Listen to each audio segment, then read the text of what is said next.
ಇವತ್ತೇ ನಾಯಕತ್ವ ಫೈನಲ್ ಆಗಬಹುದು ಅಂತ ಹೇಳಿ ಕೇಂದ್ರ ರಾಜಣ್ಣ ಅವರು ಹೊಸ ಬಾಂಬನ್ನ ಹಾಕಿದ್ದಾರೆ. ಹಾಯ್ ಹಲೋ ನಮಸ್ಕಾರ, ನೀವು ನೋಡ್ತಾ ಇದ್ದೀರಾ ಸ್ಪೀಡ್ ನ್ಯೂಸ್. ನಾನು ಕಾವ್ಯ ಹೆಗಡೆ. ರಾಜ್ಯ ಕಾಂಗ್ರೆಸ್ ಸರ್ಕಾರ 3ನೇ ವರ್ಷದ ಸಂಭ್ರಮಾಚರಣೆಯ ಬೆನ್ನಲ್ಲೇ ಮಾಜಿ ಸಚಿವ ಕೇಂದ್ರ ರಾಜಣ್ಣ ಅವರು ಮುಖ್ಯಮಂತ್ರಿ ಬದಲಾವಣೆಯ ಕುರಿತಾಗಿ ಒಂದು ಹೇಳಿಕೆಯನ್ನ ನೀಡಿದ್ರು. ಅದು ಈಗ ಸಾಕಷ್ಟು ಚರ್ಚೆಗೆ ಕಾರಣವಾಗ್ತಾ ಇದೆ. ಸಿದ್ದರಾಮಯ್ಯ ನಂತರ ಜಿ ಪರಮೇಶ್ವರ್ ಅವರು ಮುಖ್ಯಮಂತ್ರಿ ಆಗಬೇಕು ಅಂತ ಹೇಳುವ ಮೂಲಕ ರಾಜಣ್ಣ ಮತ್ತೊಂದು ಬಾಂಬ್ ಅನ್ನ ಸಿಡಿಸಿದ್ದಾರೆ. ಹಳೆಯ ಕೂಲಿ ಬಾಕಿ ಇದೆ, ಪರಮೇಶ್ವರ ಸಿಎಂ ಆಗ್ಲಿ ಅಂತ ಹೇಳಿದ್ದಾರೆ. ಹೌದು, ತುಮಕೂರಿನಲ್ಲಿ ಮಾತನಾಡ್ತಾ ಅವರು ಒಂದು ವೇಳೆ ಸಿದ್ದರಾಮಯ್ಯ ಅವರು ಬದಲಾವಣೆ ಆದ್ರೆ ಅವರ ಜಾಗಕ್ಕೆ ಪರಮೇಶ್ವರ್ ಅವರು ಬರಬೇಕು, ಅದು ನನ್ನ ಆಸೆ ಅಂತ ಹೇಳಿದ್ದಾರೆ. ಪರಮೇಶ್ವರ್ ಅವರು ಕೆಪಿಸಿಸಿ ಅಧ್ಯಕ್ಷರಾಗಿ 8 ವರ್ಷಗಳ ಕಾಲ ಕೆಲಸ ಮಾಡಿದ್ದಾರೆ.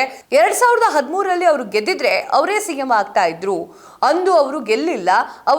ಅವರ ಹಳೆ ಬಾಕಿ ಹಾಗೆ ಇದೆ, ಹಳೆ ಕೂಲಿ ಬಾಕಿ ಇದೆ ಅಲ್ವಾ, ಅವರೇ ಮುಖ್ಯಮಂತ್ರಿ ಆಗ್ತಾರೆ ಅಂತ ಹೇಳಿ ಪರಂಪರವಾಗಿ ಬ್ಯಾಟ್ ಅನ್ನ ಬೇಸಿದ್ದಾರೆ.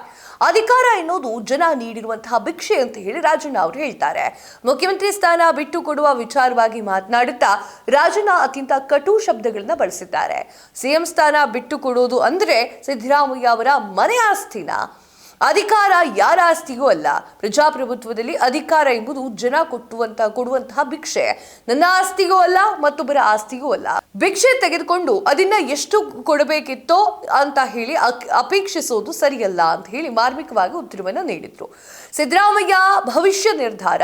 ಹೌದು, ಇಂದು ಕೇರಳದ ನೂತನ ಮುಖ್ಯಮಂತ್ರಿ ಸತೀಶನ್ ಅವರು ಪ್ರಮಾಣ ವಚನ ಕಾರ್ಯಕ್ರಮಕ್ಕೆ ಸಿದ್ದರಾಮಯ್ಯ ಅವರು ತೆರಳಿದ್ದಾರೆ. ಈ ಒಂದು ಪ್ರವಾಸದ ಬಗ್ಗೆ ರಾಜಣ್ಣ ಕುತೂಹಲದ ಒಂದು ಪ್ರಿಡಿಕ್ಷನ್ ಅನ್ನು ಕೊಟ್ಟಿದ್ರು. ಏನಂತ ಅದು ಅಂತಂದ್ರೆ, ಮುಖ್ಯಮಂತ್ರಿಗಳು ಇಂದು ಬೆಳಿಗ್ಗೆ 10 ಗಂಟೆಗೆ ಕೇರಳಕ್ಕೆ ಹೋಗಿದ್ದಾರೆ. ಅಲ್ಲಿ ಪ್ರಮಾಣ ವಚನ ಕಾರ್ಯಕ್ರಮ ಇತ್ತು. 45 ನಿಮಿಷ ಮುಗಿಯುತ್ತೆ ಆ ಪ್ರಮಾಣ ವಚನ ಕಾರ್ಯಕ್ರಮ. ಆ ನಂತರ ಅವರು ವಾಪಸ್ ಬರ್ಬೋದಿತ್ತು. ಆದ್ರೆ ಅವರು ಪ್ರವಾಸ ಪಟ್ಟಿ ಪ್ರಕಾರ ಅವರು ಮಧ್ಯಾಹ್ನ 3 ಗಂಟೆಯವರೆಗೂ ಕೂಡ ತಿರುವನಂತಪುರದಲ್ಲಿ ಇದ್ದಾರೆ.